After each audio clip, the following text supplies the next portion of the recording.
Hello class, this is part 3 of our peripheral nervous system lecture. In this third part, I'm going to review the 12 cranial nerves.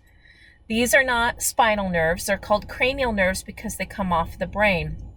But because they are nerves, that means they are part of the peripheral nervous system.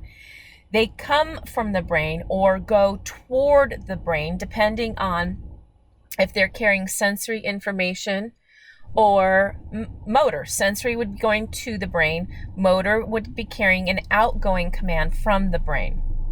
But once these nerves are outside of the brain, they are now in the peripheral nervous system. They are primarily going to innervate from the neck up. However, there is a very good exception to this. The vagus nerve, cranial nerve 10, is going to extend all the way down into the thoracic and most parts of the abdominal cavity.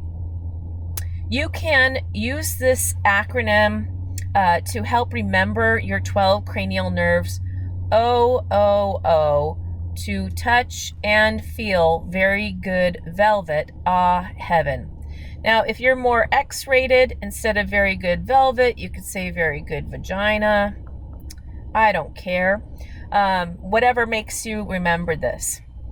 So I'm going to go through them real quickly, but on the next 12 slides, you're going to learn about all of these individual 12 cranial nerves in more detail. The first one is olfactory nerve. The second one will be optic nerve. Cranial nerve 3 is oculomotor. Cranial nerve 4 is the trochlear nerve. Cranial nerve 5 is the trigeminal. Cranial nerve 6 is the abducens. Cranial nerve 7 is the facial. Cranial nerve 8 is the vestibular cochlear nerve, which we learned from our ear lecture. Cranial nerve 9 is the glossopharyngeal nerve. Cranial nerve 10 is that vagus nerve I told you about. Cranial nerve 11 is called the accessory nerve, or sometimes called the spinal accessory nerve, though that's misleading because then students think it's a spinal nerve instead of a cranial nerve. And then cranial nerve number 12 is the hypoglossal nerve. At the end of this PowerPoint, at the end of this session, I will quickly tell you which of these 12 nerves have either sensory and motor components. That means they're mixed. Or if they're sensory only, so cranial nerve 1, 2, and 8 are sensory only. Cranial nerve 1 is for everything smell. Cranial nerve 2 is for vision, and you learned that in your eye lecture. And cranial nerve 8 is for hearing and placement of the head, and you learned that in your ear lecture. Cranial nerves 3, 4, 6, 11, and 12 are motor only. That means they have outgoing commands. And these cranial nerves are going to come off the parts of the brain known as the midbrain, pons, and medulla oblongata. Let's cover cranial nerve 1 first, the olfactory nerve. So you remember from your first lab unit, you learned about the cribriform plate of the ethmoid bone and the olfactory foramina. Well, these nerve endings of cranial nerve 1 extend into your nasal cavity. They help trap aromas, basically, in these nerve endings. And then it's going to pass into the brain, and you will then interpret smell. So it's going to go to the olfactory cortex. If you have damage to the nerve, maybe somebody punches you in your car accident and you sever those nerve endings, you're going to have a lack or a partial lack of smell, anosmia. I will ask you on lecture exam 3 to tell me about some of the conditions if that nerve is damaged. So please do know that last row of information. Cranial nerve 2 is sensory only, just like cranial nerve 1. The cell bodies are in the ganglia of the retina. And if you go back and look at the layers of the retina, you will remember that we've got photoreceptors and then bipolar cells And then ganglion cells, or the ganglial region, well, those are where the cell bodies are. And then all of their axons come out of the blind spot as the optic nerve. Then there's going to be crossing over or hemidecussation, half crossing over at the optic chiasm. And on your sheep brain, you're going to be dissecting and seeing all of this. Again, I reviewed the pathway of vision in your eye lecture. And obviously, if you have damage to your cranial nerve 2, you're going to have vision issues. Anopsia. Cranial nerve 3 is going to be motor. It will be both somatic motor, which means it's going to innervate voluntary effectors. It innervates the extrinsic eye muscles of the eye. LR6, SO4, everything else is 3 is a way to remember this. So cranial nerve 6 innervates the lateral rectus. Cranial nerve 4 will innervate the superior oblique. That means cranial nerve 3 is going to innervate your inferior oblique, your medial rectus, your superior rectus, and inferior rectus. Cranial nerve 3 will also have visceral motor information, or commands, I should say, visceral motor commands. And it's part of the parasympathetic division. You will be learning about the parasympathetic division later on in this, maybe in another week or so. Specifically, it's going to innervate muscles inside the eye. We say intrinsic muscles. So it's going to innervate the ciliary muscles of the ciliary body, and it will also innervate some, not all, of the smooth muscles in the iris. Specifically, the fibers that are sphincter-like. And I drew this on the board for you one day, but I'll do it again. So here is your pupil. I know it's black, but I have my yellow highlighter here. And then the iris has sphincter muscles and radial muscles that radiate out like this. And it's the sphincter muscles that are going to cause pupillary constriction. And it's the radial fibers that are going to be in charge of your pupil when you're running for your life and you're having a sympathetic moment. So this is going to cause pupillary dilation.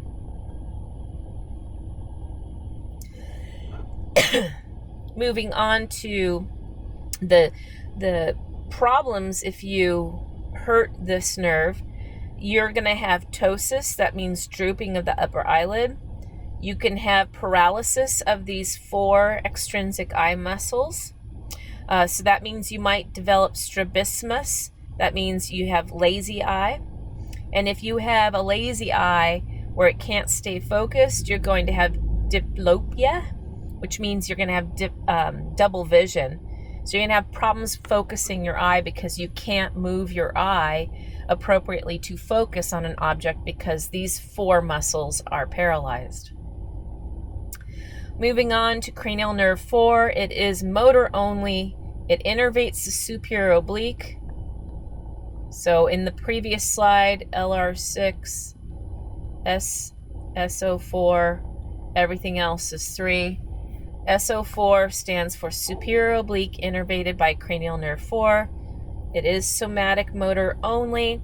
And if you have damage to that, you again are going to have a problem with moving your eyeball to focus on a particular object. And again, you're going to have double vision.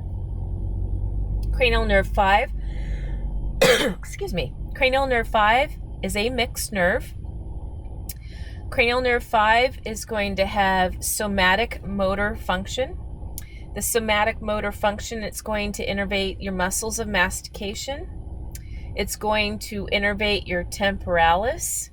And the way I remember that is, have you ever chewed gum that was stale? And at the end of the day, You actually could feel your temporalis muscle feeling stiff and achy because you've been chewing your gum all day long and it was difficult to chew. It also innervates the masseter, which again helps keep food in your oral cavity as you're chewing, and the anterior belly of your digastric muscle. And it also innervates your tensor tympani, and yes, you should know those. It also has sensory information. The sensory information is going to come from basically your face. There are going to be 3 divisions. The ophthalmic, so that's your forehead and eye region. Maxillary is going to be your nose and upper jaw region, cheek region. Mandibular is going to be lower jaw and chin chin region. And you have cranial nerve number 5 to thank from the maxillary and mandibular region when you have tooth pain.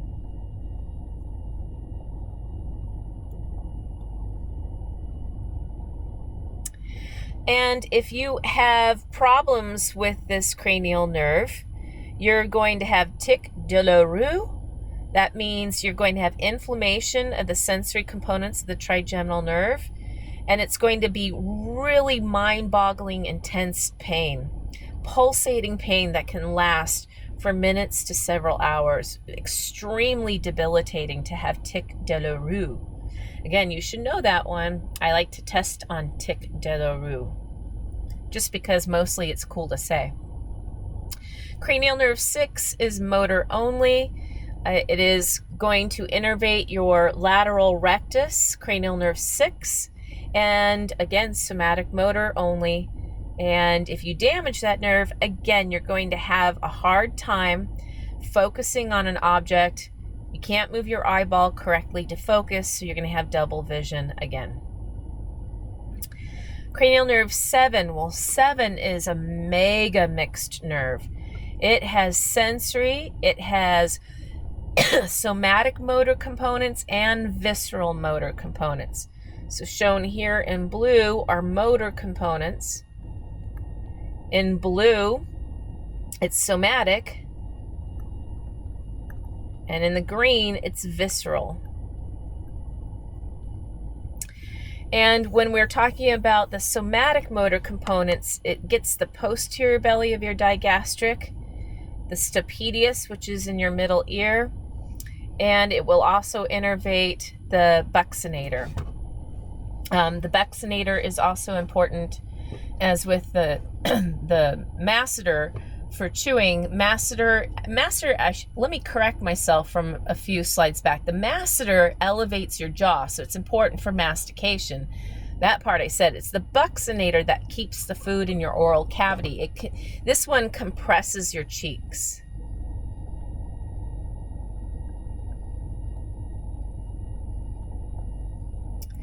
And then for the sensory part of the tongue, I want you to know that it innervates the anterior 2/3 of your tongue. So if this part of cranial nerve 7 were damaged, you would have a hard time tasting on your tongue. If you damage the motor component, you're going to have something called Bell's palsy, and you're going to have paralyzed facial muscles on that side. In particular, the orbicularis oculi can't contract. This is what helps close your eyeball. So when patients have a flare-up of Bell's palsy, to sleep at night, they have to tape their eyelids shut. Bell's palsy typically self-resolves. There's really nothing to do about it. It happens very frequently when someone gets infection with the virus that causes the mumps. But it can be caused from impingement on the nerve, for maybe inflammation for where the nerve comes out of the skull. Various reasons why. There used to be a sweet student in my medical school anatomy class, and every time we had what we called phase, which meant our exams, our week long of exams, he would get so nervous that he would have a flare-up of inflammation in his face, probably because he was leaning and holding his head while studying, and his hand was impinging upon that nerve. So every time we had exams, he would have a huge flare-up of Bell's palsy. Poor baby. Cranial nerve 8, we know it's the vestibular cochlear nerve. It is afferent, sensory only. Because it's sensory, again, cells are going to be in the ganglion or a ganglion. It's going to innervate your spiral organ of Corti. That's in your scala media.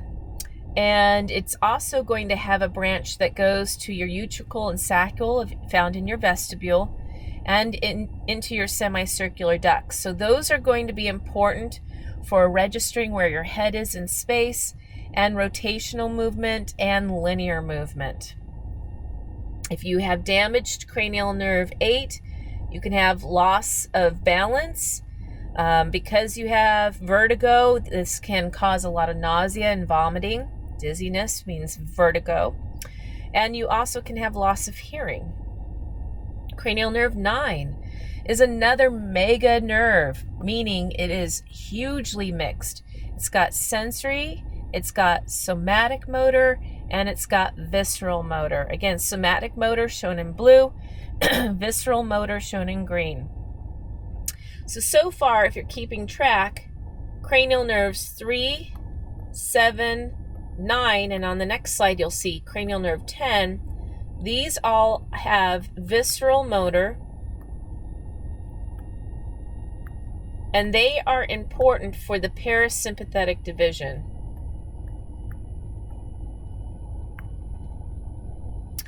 So for sensory, cranial nerve 9 is going to innervate the posterior third of your tongue.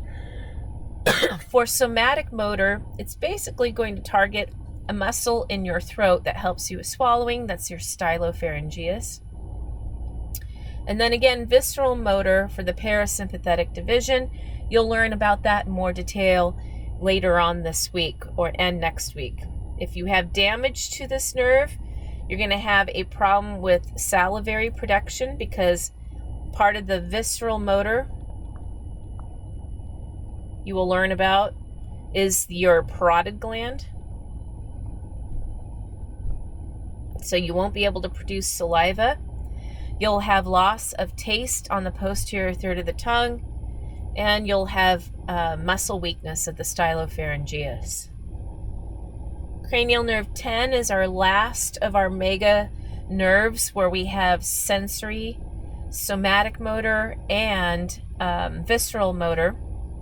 Again, in blue, we have somatic motor, more muscles in your throat and larynx.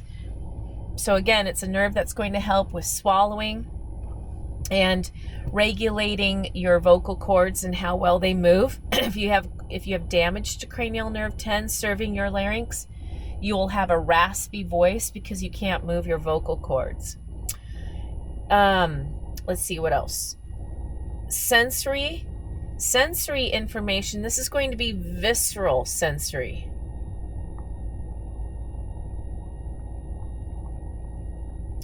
Visceral sensory, mostly. You're going to have information coming from the heart, the lungs, even from your digestive tract, called your alimentary canal. If you have irritation in the mucosa of your larynx, this will initiate the cough reflex. And its visceral motor command is going to innervate your lungs, your heart, and the smooth muscle lining your intestines and stomach. More on that to follow in the next week or two. So again, if it's damaged, you're going to have problems with your larynx. You won't speak very well. You'll have a raspy voice. You can also have problems swallowing and problems with your GI tract motility. More on that, like I said, for next week. Cranial nerve number 11 is motor only. And because it's motor only, the cell bodies are in the brain. And then it's going to terminate on your sternocleidomastoid muscle and your trapezius. If you have damage to your cranial nerve 11, you're not going to be able to turn your head from side to side, and you won't be able to elevate your shoulders in a shrugging way. Cranial nerve 12 is our last cranial nerve. It is motor only. It innervates the muscles of your tongue. So if you have damage to cranial nerve 12, you're going to have problems with swallowing, not from in your throat, but from putting the food back at the end or the back of your oral cavity where you need to initiate swallowing. We use our tongue a lot for speech, so you'll have a problem with speech development. And if you have damage to one of your hypoglossal nerves, you're going to have the tongue protruding to the side where the damaged nerve is. So if you move your tongue side to side, your right hypoglossal nerve will push your tongue to the left. Your left hypoglossal nerve pushes your tongue to the right. So if you damage the left hypoglossal nerve, the right one is still intact, you can push your tongue to the left. So whatever nerve is damaged, that's the way that the tongue will protrude. So left hypoglossal nerve damage, the tongue will go to the left because the right side can still push the tongue to the left. Now, here is a way to remember if these cranial nerves are